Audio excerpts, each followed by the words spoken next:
Hello, everybody, and welcome to the October 10th Trips and Traps. Andy Serling, joined by Eric Donovan. 5 races to bring you on this week's episode of Trips and Traps. We'll take a look at the Frisette and the Champagne a little bit later on. But we'll get things started with Royal Delta's little sister here, Crown Queen, who seems to be her own worst enemy at this point in her career. Yeah, she's clearly a horse that needs some time, and she's got the right trainer for a horse that needs some time. As Crown Queen, it's important to note as you see her sort of dropping back to last year that she had to be loaded and reloaded and unloaded a number of times with John Velasquez before getting the race underway. And she's the victim of her connections and her pedigree, and that for some reason she was 4 to 5 in this race. I know you as the line maker didn't make her 4 to 5, and I thought she ran very, very well in this race, but she's just a horse, if she's going to become a good horse, it's going to take time. No, she did. She's obviously got some talent and some ability, but you're right. I mean, it's going to take a little bit of time, and, I wouldn't be surprised if, we didn't see her again maybe till Gulfstream or something like that, if Bill took a little bit of time with her and, tried to freshen her up, teach her a few things here.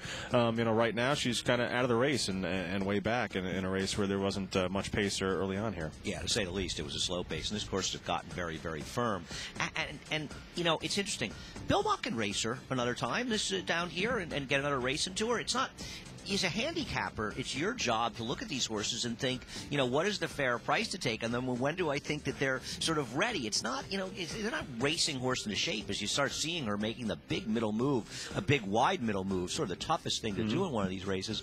You're a handicapper. You have to say to yourself, if she's a bit of a work in progress, I might not mind taking 4 to 1 on her, but I'm certainly not taking 4 to 5 on her the next time she runs. Well, I think that's probably what you're going to get the next time she runs. I think you need her to put in a clunker somewhere or something like that to get a good price on her because of her connections, because of who she's related to here. And you see, making the move, she's just going to flatten out a little bit. And she's also really green here, Eric, because she makes that big move, and then the other horses who've been going so slowly up front, they're easily able to quicken away from her. But also, you see her, she's kind of moving around a little bit. She's just a horse that she needs to figure out what she's doing. I mean, she comes running towards the end. She shies away from the 2-horse a little bit in there, and I think she's just figuring out the game. Once she figures it out, she's going to be a nice horse, I think. And you know what? Maybe she's a horse that when she runs that big race and pays 380, not that you'll let her beat you, but you certainly don't know that you need to be sending it in on horses like this. And eventually, she's going to turn into a good horse. But horses like this are just bad bets. They're underlays. They are. And everyone saw the trouble, and it's, high-profile connections, and a horse that's obviously related to a champion as well. So, the bettability of this horse might not be there, but, you never know. Yeah, you never know. But I don't think there'll ever be a situation in the near future where you want to bet on her. But she is a horse that I think will turn out to be okay. All right, well, let's take a look at the second race now from October 3rd in New York. Bred 9 winners, 1 allowance, going 7 furlongs on the turf. Kind of an odd pace scenario here where it looked like the 5 Mississippi Duel was going to get away, at least maybe with some mild pressure from Breathaway, but Captain Gaughen makes a big move from behind. Well, first of all, what's interesting is Captain Gaughen doesn't get off that sharply, and she's actually back to last early, and that makes it a little easier for Mississippi Duel. Mississippi Duel ran an amazing race here. This was my favorite race of last week. The 6 Breathaway could have put some pressure on Captain Gaughen, but now that, on Mississippi Duel, and now that Jose Lezcano has gotten Captain Gaughen sort of into position backstretch, he'll settle in behind her, but he's very quickly going to realize that the pace is very slow. And I don't know about you, I just got the impression, Eric, that Jose had been sitting around waiting for his wrist to heal for a month and watching Javier Castellano get away on the front end with an awful lot of slow paces. And he said, you know what? Nobody's going to go with him. I'm going to go with him. Yeah, it's a little bit of a crazy move, I think, for horses of this quality. I mean, you talk about some more solid type of animal, then I could say, okay, you're going to take it to the race, take the race to him right now. But at this point in the race, these two horses are going at each other pretty good, and you get the feeling it's going to set up for some horses from behind. Well, obviously it did. And Mississippi Duel would have won if Jose hadn't made his aggressive move. I like Jose's move. I understand it's a little over aggressive and it's overdone in this situation. Javier could have let him go if he really wanted to. You could argue and won in some ways. But the truth is that we've seen so many slow paces, race after race after race, where it just seems like a horse goes to the front end. And we're going to see that actually the next race we talk about, where the race almost gets conceded to that horse. And I respect a rider that instead of just sitting passively behind with Captain Gaughen, because Jose said, you know what? I'm not going to beat him if I don't try to do something. Now, it turned out it didn't work out, and maybe he would have been second or third, maybe, if he hadn't done that. But you know what? They're out there to try to win races, not to necessarily run second and third. And I understand it looks like an exaggerated situation, but I respect somebody for at least getting a little tired of the fact that races are being conceded in the front end. I agree, and the fortunes definitely changed for Breathaway down the backstretch there, because I mean, he was in a spot where he's probably going to chase Mississippi Duel around the track, and may or may not get by that one. Then all of a sudden, here comes Captain Gaughen to put the pressure on Mississippi Duel, and Irad Ortiz saying, "Okay, I'll take this," and sit back a little bit, and then the race collapses and falls into his lap. I don't want the closers out of this race. No. I don't. I predict all of the closers will underachieve their subsequent start. All right, we'll move on to October 4th, the 9th race, and non-winners of one allowance for fillies and mares, going a mile and a 16th on the turf. As you said, a race that the pace definitely played a key role in. Yeah, I'm not really sure why Sally's Dream with Rajiv Mirage was so passively ridden in this race. Just one of the guys, Belinda Rice, who's been doing great. I mean, the race gets conceded to this horse, and it really affects, actually, Celtic Arch, who has a wide trip and is well back. But I thought LISVERNANE, that she runs a very good race in here, as she's just buried inside and probably drops back farther than she had to. Yeah, right here you can tell the crawl is on as they straighten out onto the backstretch with just one of the guys in front there, and setting a very slow and controlled pace. And even once again, Jose Lescano finds himself sitting second with a horse that on pace figures probably shouldn't have been sitting second in this race. You would have thought that Sally's Dream would have been honored near the lead in this race, and once again, Jose at least was able to put his horse into the game, and I think that hurt the one, LISVERNANE. And I think that's one of the problems in these races. If you have to be ready to be adaptable, and I think that's what separates the really good riders from the top riders. The top riders are more adaptable to situations, and you have to come out of the gate thinking, let the race dictate what's going to happen, not necessarily my preconceived notions. And you see the two of them back there toward the back of the pack on the rail, and one off the rail. And I thought the 5-horse Celtic Arch, a little bit rank early on, kind of in behind horses, didn't really settle all that well in the early stages. Gets a little bit more of a settling position here. And now, right now, LISVERNANE's down inside, got a little bit of a head in front, but looks like he's going to get squeezed. She's going to get squeezed a little bit there out of that spot, and Celtic Arch is going to make a 5-wide move around the turn. Yeah, Celtic Arch makes a big wide run in this race, and she'll end up finishing about a length behind LISVERNANE, and that's certainly the pace and being wide worked against her. Another Christophe Clement horse was probably overbet in this race at 6-1. It just seems that Christophe is one of these trainers' horses, and maybe for good reason. He's a high percentage trainer. His horses overachieve quite often, but he gets kind of overbet in situations. LISVERNANE does have the benefit of saving ground in here, Air. But when you consider the way this race was run, the pace and the kind of trip she had in position, she was actually, and I went through Trackus in this situation, I was looking up the internal fractions. She was the only horse in this race that closed. She closed the fastest in the last 16. She was the only horse, I believe, in this race that ran under 6 seconds for her last 16th of a mile. I think she ran around 5.94 or 5.9, so you could actually look it up on Trackus on her site. And you see her, she's running a little. At the end, I realize the race is over, but she's saying enough. We'll show you a little of the gallop out. She's enervated during the gallop out, Eric. Yeah, no, she is. I mean, she obviously didn't have her chance to run her type of race during the running of the race, and when it's over and the rest of them are kind of easing up, she's still got a lot of energy, which is a good sign. Yeah, now she's a horse who saddle slipped the time before that. She ran a good field before that.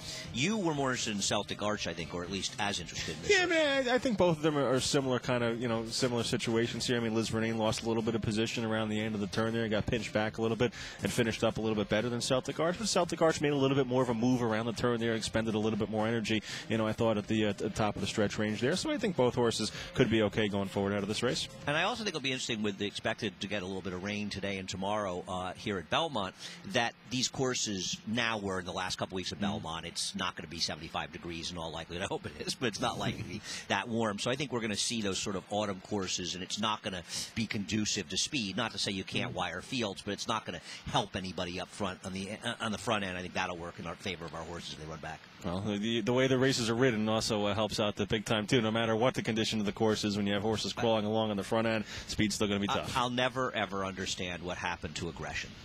All right, 2 more races to bring you here, and both stakes from the weekend. The big two-year-old races here for the meet. We'll start off with the Frizette. We'll look at the head-on, of course, of Sweet Reason breaking from the rail. The Spinaway champion's going to duck in at the gap here. We saw 4 terrific two-year-olds, 2 fillies and 2 colts running these races, and the Sweet Reason. I mean, you talk about losing nothing in defeat. As you see her leave the screen as she ducks in. I mean, as Richie Migliore likes to say, that young horse is going for open spaces, and that's clearly what happened here. And it's not that she's broken slowly in her other starts, because she hasn't. She just doesn't have any speed. This was really a situation of being inside, and I don't know how you judge it. She certainly cost herself 3 to 5 lengths in here. I wouldn't go overboard, but she certainly cost herself a significant portion. More than that, though, Eric, I think the dynamics of the race hurt her even more. I agree. I mean, sometimes I think trouble can be a little bit overrated with a horse that likes to come from off the pace, because they're going to be toward the back anyway. Now, in this case, she probably could have been a little bit closer. She probably could have been 3 or 4 lengths closer. But for a lot of the times, I think it gets a little bit overrated here. But the pace is slow and controlled, and you like to see that if you're Mike Hushen and the connections of ARTEMIS AGROTERA, because this was a horse stretching out from 6 furlongs that showed a lot of speed that needed to rate to be able to pass the test here at the distance. It couldn't have worked out any better for her. And listen, I bet her, and I like her a lot as a horse, and I think she has a giant chance at the Breeders' Cup Juvenile Fillies. But she had the absolute perfect setup because, first of all, she got tee time, was able to get away from her, and she could get to the outside of her, a different trip than we'll see when we talk about the Champagne, the outside, and they went a monstrously slow pace, and you see Sweet Reason is starting to commence her rally. Now, she will make most of her rally in that sort of second quarter type that went in 24-1. To put it in perspective, they went 23.3, 47.41 on the Frisette. They went 22.87, 45.54, almost 2 seconds slower the half. So it was an impossible situation for a closer anyway, and a perfect situation for ARTEMIS AGROTERA. Yeah, ARTEMIS AGROTERA rating beautifully right off the pace there, sitting in that good spot right off the speed on the outside on the 2-path, and is just going to take over as they come into the top of the stretch. And Sweet Reason is going to run a nice race from behind, and really, as you said, made that big move, kind of in the middle of the race, subtly, I thought. Yeah, no, I thought Alex Solis gave an absolutely flawless ride.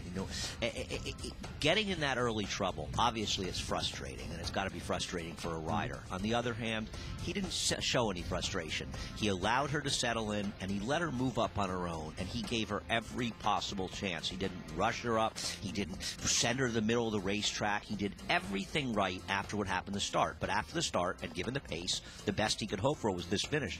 I think people that think that she took a step back from the spin away are wildly mistaken. Oh, yeah. Even from a Beyer scale, she got about 10 or maybe 12 points lower the Beyer scale. Well, that's about 6 lengths, let's say. Well, you've got a horse that lost, let's say be a low end, three lengths to the start. Okay, so now we got 3 more lengths. But she's got this monstrously slow pace to close into. Certainly that accounts for a serious amount. I thought this was a sensational effort, and on a dry track. Yeah, it was a key, too, because she had run her first 2 races on wet tracks and was quite impressive up at Saratoga. And something else you like to say a lot, too, sometimes you learn more about a horse in defeat than in victory, and that's the case here, I think, with Sweet Reason. Yeah, no, I don't think there's anything for her connections. I mean, obviously you want to win the Grade 1, sure, but the bottom line is one of these 2 horses wins the Breeders' Cup Juvenile Fillies, they'll be the Eclipse Award winner, so they can settle on the racetrack. Now, here's a question for you. 2 turns out at Santa Anita. Which one of these 2 horses, if I said to you right now, I know one of these horses is going to excel at 2 turns, was it more likely to be Sweet Reason, the closer, or is it more likely to be ARTEMIS AGROTERA, who has more speed? It's an interesting call. I mean, I guess it all depends on what else the race looks like and, who's in there and what the pace scenario looks like. I mean, from a pedigree standpoint, I'd say both of them are, equally adapted to being okay around 2 turns. Yeah, I would prefer the speed, just from a tactical standpoint. Oh, sure, you always prefer the speed in any race. The fact that she could rate a little bit in that situation shows that she can sit off a little bit. Now, you don't know if they go a little quicker up front and she's sitting 5th in some traffic. Will she be a little bit compromised? Interesting question, but I'll tell you what, these 2 fillies, they are the 2 favorites going into that Breeders' Cup dirt, as they should be. No question about that. Let's take a look at the boys now in the Foxwoods Champagne, race number 10 on the card here from Saturday, and the race where I thought, a couple of the favorites here, Havana, Honor Code, both ran big races. Yeah, I tell you, it was an exciting race. It's really cool. Now, it's unfortunate that Strong Mandate, I don't know why the rider took the horse back, for whatever reason, but regardless of that, 2 really exciting 2-year-olds ran in this race with absolutely dichotomous running styles. Oh, couldn't be any more different. You see Honor Code kind of dropping back off the screen a little bit there, just barely on it there, and Havana's going to, poke through toward the inside and here and never really get any kind of breather, I don't think, just kind of that inside chasing position where a couple weeks ago you'd really want to be in that spot, but now when the track's evened out, this is not really the place you want to be, especially with the 2-year-old. I just feel like one of the worst kind of trips you can get is chasing from the inside, where a horse is more than lapped on you. He's actually a half, three-quarters in length in front of you. That is a very compromising position. And you take the kind of speed that Havana has, coming out of a 5.5 furlong win. I don't care how fast he ran, and that was a very fast race in Saratoga. This is not an easy trip. And he ends up putting that speed away. And if you look at this race, the horses that finished second and third in here, Eric, came from 8th and 9th. Right. And it's not as though the horses that finished 4th and 5th were the horses stalking. So in a lot of ways, this race collapsed. And Havana set the pace, he pressed the pace, and he survived the pace. Yeah, I really liked Havana's effort here. I mean, I liked it at first, and then, you know, I went back and looked at it again, and I thought it was good. Now, you see Honor Code making the... He's not. He hasn't even come in the picture yet. No, there he is on the outside. Okay.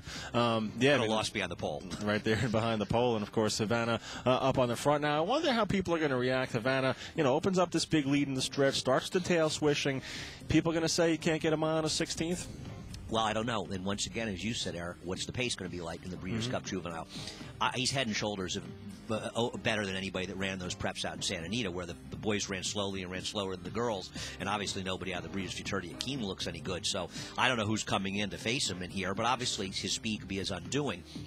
I think a lot of people felt that Honor Code lost a lot of ground in this race, and he ran the better race. I think we disagree. First of all, that's one of the beauties of Trackus. You know, go to the Trackus on the website and check it out. You can look at past dates, and if you're confused about it, send us questions on the Trips and Traps email, which we'll get to in a second, and we'll talk about it and tell you. Just go there, and there's a little bit of a calendar, so you can look up different days and see ground loss. He lost 20 feet.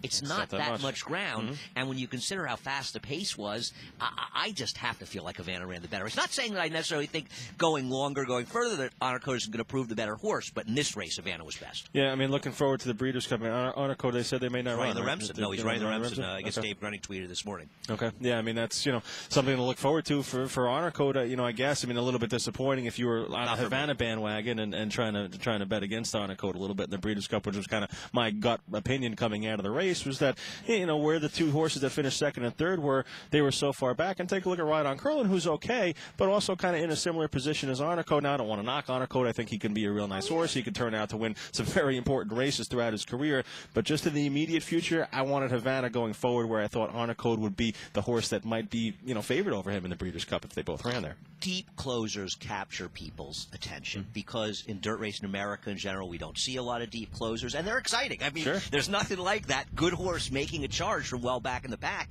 and I don't think that speed horses sometimes get their due, and this is a horse, Havana, that did all the hard work. Anyway, we could talk about this for hours. We certainly could appreciate your comments.